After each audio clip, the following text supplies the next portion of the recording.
Chapter 6 Great Expectations.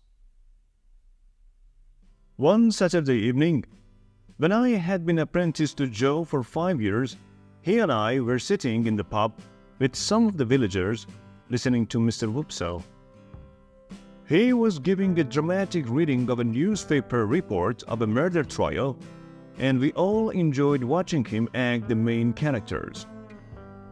His witnesses were old and feeble, his lawyers were clever and sharp-eyed, and his accused was a violent, wicked murderer. Suddenly, we became aware of a strange gentleman who had also been listening and was now looking coldly at us. "Well," biting the side of his finger, "so, you've decided the accused was the murderer, have you?" "Sir," answered Mr. Whoopsell firmly, "yes, I do think he is guilty." We all nodded our heads in agreement. "But," said the stranger, "do you or do you not know that the law of England supposes every man to be innocent until he is proved to be guilty?" "Sir," began Mr. Whoopsell, "as an Englishman myself, I..." "Come," said the stranger, "don't avoid the question. Either you know it or you don't know it. Which is it?" "Of course I know it," answered poor Mr. Whoopsell. "Then why didn't you say so at first? Another question. Do you know that this trial isn't finished yet?" Mr. Whoopsell hesitated, and we all began to have a rather bad opinion of him. "And you were going to say that the accused was guilty before the end of the trial? Before he was being proved guilty?" We realized that the unfortunate Whoopsell had no understanding of the law, or indeed anything at all. Now, the stranger stood in front of our little group. "I'm looking for the blacksmith, Joe Gargery," he said, "and his apprentice, Pep." He did not recognize me, but I knew he was the gentleman I had met on the stairs when visiting Miss Havisham. There was even the same smell of perfumed soap on his large hands. "I want to speak to you too, in private," he said. And so Joe and I left the pub and walked home with him. "My name is Jaggers, and I'm a lawyer," he said when he reached the forge. "Joe Gargery, I'm sent by someone who suggests canceling this boy's apprenticeship to you.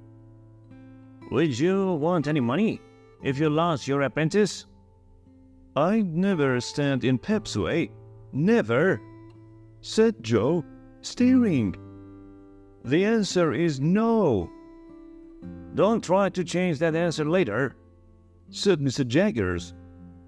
"Now, what I have to say, and remember, I'm only an agent, I don't speak for myself, is that this young man has great expectations."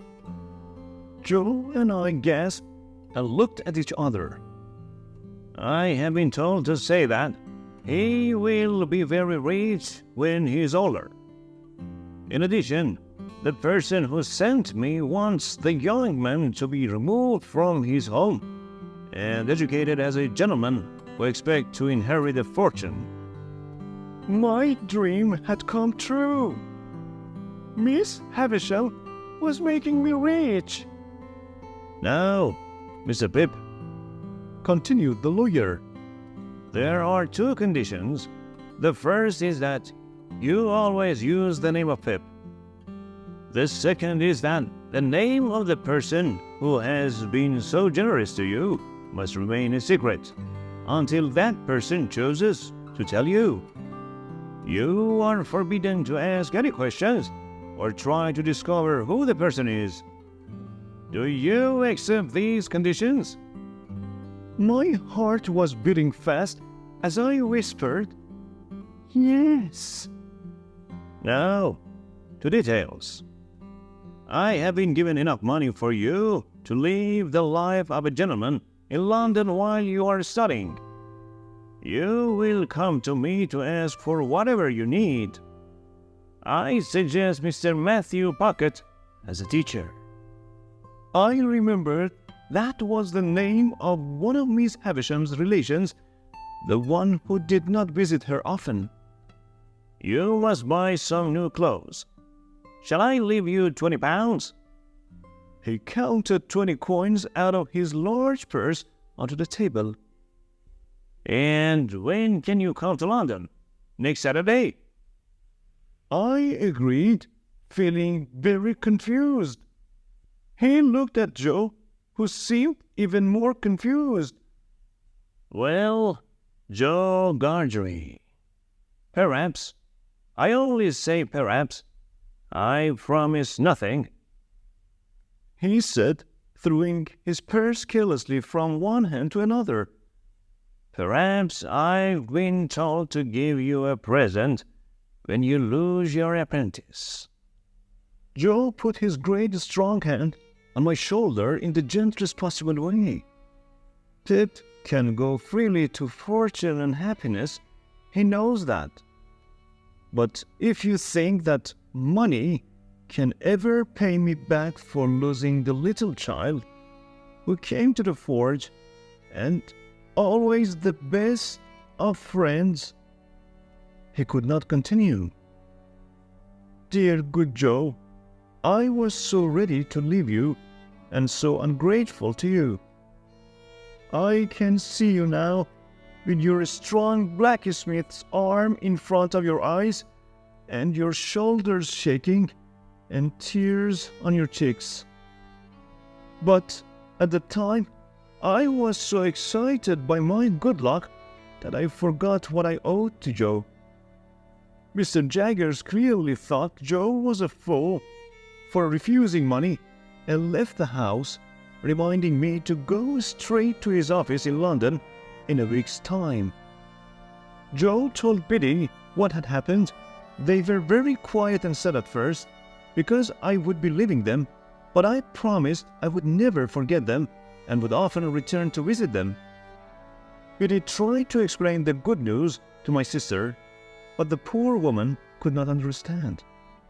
As Joe and Biddy became a little more cheerful, discussing my possible plans for the future, I became more miserable. Now that I could be a gentleman, as I had always wished, I was not sure if I wanted to leave my home, which was full of happy memories. That week passed slowly. I took a last walk through the churchyard to the marshes. At least, I need never think about my convict again. No doubt he was dead by now. I had something special to ask Biddy. "Biddy," I said, when we were alone, "don't you think you could teach Joe a bit?" What do you mean, teach him? asked Biddy. "Well, I love dear old Joe more than anyone else, but his education and manners could be improved." Biddy opened her eyes very wide. "Oh," she said, "so his manners aren't good enough then?" "Oh, they are all right for here. But when I receive my fortune, I'll want him to meet important people and behave correctly." "Haven't you ever thought," asked Biddy, not looking at me, "that he wouldn't want to meet important people? He wouldn't want to be taken away from this job that he does well, and the village where he's loved." "Now, Biddy," I said crossly, "are you jealous of my good luck? I didn't expect this of you. This is a bad side of your character, Biddy." "Whether you scold me or thank me, I'll always do my best for the family at all times. And I'll always remember you, whatever you think of me," said poor Biddy. I was not pleased with this interview, and thought it was strange that the news of my expectations had not made me happier. When I went into town to order my new clothes, Mr. Pumblechook was waiting for me at the door of his shop. My dear friend, if you will allow me to call you that, he cried, shaking both my hands. let me congratulate you on your fortune. Nobody deserves it more than you. He seemed so much more sensible than before that I agreed to have lunch with him. When I think, He said happily, that I, Pumblechook, was able to help in my small way by taking two to play at Miss... "Remember," I stopped him, "we must never say anything about the person who is being so generous to me." Don't worry, trust me, my dear friend. Have some wine, have some chicken. Oh, chicken. You didn't think when you were running around on the farm that you would be lucky enough to be served to one who... May I? May I? And he jumped up to shake my hand again. As we drank our wine, Pumblechook reminded me of the happy times he and I had spent together during my childhood. I did not remember it quite like that, but I began to feel he was a good-hearted, sincere man. He wanted to ask my advice on a business matter. He said he was hoping to find a young gentleman who would put money into his business and seemed very interested in my opinion. And may I? May I? He shook hands with me again. You know, I always used to say, that boy will make his fortune. He is no ordinary boy. He had certainly kept his opinion very secret, I thought. There was one person I really wanted to visit before going to London. Dressed in my new clothes, I went to Miss Havisham's house when her cousin opened the gate to me again. "Well, Pip," said Miss Havisham to me when she saw me. "I'm going to London tomorrow, Miss Havisham," I said, choosing my words carefully. "And I wanted to say goodbye. I've been so lucky since I saw you last, and I'm so grateful for it." "Good, good," she replied, looking delightedly at her cousin, who was staring at my new clothes. "I know about it. I have seen Mr. Jaggers. So, a rich person has adopted you." "Yes, Miss Havisham." She smiled cruelly at her cousin, who was looking rather ill. "Remember to do what Mr. Jaggers tells you. And you will always keep the name of Pip, won't you? Goodbye, Pip." She gave me her hand, and I kissed it. It seemed the natural thing to do, and so I left the old lady in her bride's dress in the candlelight, with the dusty furniture around her. On Saturday morning, I was in such a hurry that I only said a quick goodbye to my family before setting out to walk the few miles into town for the London coach. As I left the peaceful sleeping village, the mist over the marshes was rising to show me the great unknown world I was entering. Suddenly, I realized what I was leaving behind: my childhood, my home, and Joe. Then I wished I had asked him to walk with me to the coach, and I could not stop crying.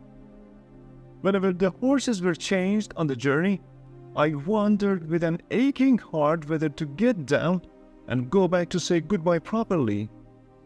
But the mist had completely risen now, and my new world lay ahead of me.